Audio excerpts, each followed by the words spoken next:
हम बकवास पर आपको खुश आमदीद। जाने जहां ड्रामे की अगली किस्त में आप देखेंगे कि जीनत की कोशिशें रंग ले आती हैं और बिलाखिर शहराम अब अपने होशो हवास में आ चुका है। जो कुछ इसकी नींद का फ़ायदा उठाकर बिगड़ गया वो सब कुछ ठीक करना चाहता है। दूसरी तरफ महानूर अपने बाप को फैसला सुना चुकी है, वो यहाँ से जाना चाहती है, शहराम की ज़िंदगी से भी दूर, क्योंकि जो कुछ केशवर बेगम ने इसे सुना दिया है इसके बाद शहराम से मोहब्बत की गलती वो नहीं कर सकती। वो अपना सामान पैक कर रही है जब इसकी छोटी बहन इसे कहती है, आप शहराम साहब से प्यार करने लगी हैं ना, इसी वजह से यहाँ से भाग रही हैं। अगले दिन इसकी ट्रेन की टिकट थी, वो अपने बाप से इजाज़त मांगती है तो वो गुस्से से कहते हैं, तुम ये सब इसलिए कर रही हो ना, मैंने तुम्हें हवेली जाने से रोक दिया। जिस पर महानूर इन्हें कहती है, ऐसी बात नहीं है बाबा, कसूर मेरा है, या शायद हर ख्वाब देखने वाला ही कसूरवार होता है। महानूर के वालिद इसकी कोई बात नहीं सुनना चाहते। वो इससे नाराज़ होकर घर से निकलते हैं तो बुक शॉप के सामने इनका शहराम से सामना हो जाता है। इन्हें देखकर शहराम हाथ आगे बढ़ाकर माजरत करता है, जो कुछ हुआ मेरी वजह से, आप लोगों को इतना कुछ सहना पड़ा। आप बाबा के आसरे पर यहाँ आए थे और मैंने ही आपको बेआसरा कर दिया। आपको और महानूर को मेरी वजह से जो बातें सुनने को मिली हैं इस पर मैं बहुत शर्मिंदा हूँ।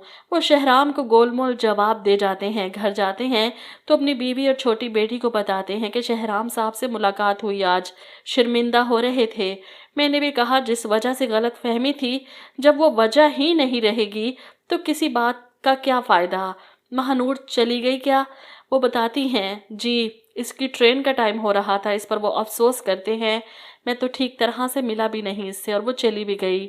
इधर शहराम जो इनकी ये बातें सुनकर परेशान था कि महानूर के वालिद ने ऐसा क्यों कहा, वो अपने मुलाजिम को पता करवाने के लिए भेजता है और वो आकर बताता है, महानूर बीबी ने ये गांव छोड़ने का फैसला कर लिया है। ये सुनकर तो शहराम के चेहरे का रंग उड़ जाता है। इसे यकीन नहीं आता कि महानूर इसकी वजह से गांव छोड़कर जा रही है। वो महानूर को जाने नहीं देगा, फैसला करके उठता है, अपनी चादर पकड़ता है और वो स्टेशन वाला सीन जो पहले टीज़र में हमने देखा था बिलाखिर वो आ ही गया। इधर महानूर जो दरबार से होकर दुआ करके स्टेशन पर सामान रख कर बैठी है ट्रेन के इंतज़ार में, और ट्रेन भी आ चुकी है। इतने में शहराम भी इसके सामने आकर खड़ा हो जाता है। आपने क्या सोचा, आप यूं चुप करके चली जाएंगी और मैं आपको जाने दूंगा?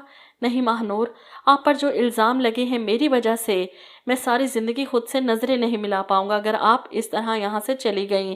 इस गांव के बच्चों को आपकी ज़रूरत है। कहना तो ये चाहता था कि मुझे आपकी ज़रूरत है, लेकिन इस डर से चुप रहा कहीं वो नाराज़ ना हो जाए। वो इसे स्कूल और इसका ख्वाब याद करवाता है। सब छोड़कर कैसे जा सकती हैं आप? तभी तो महानूर अपने जाने का इरादा तर्क करके इसके साथ वापस आ जाती है। शहराम के चेहरे पर मुस्कुराहट है और महानूर इसे देखकर खुश।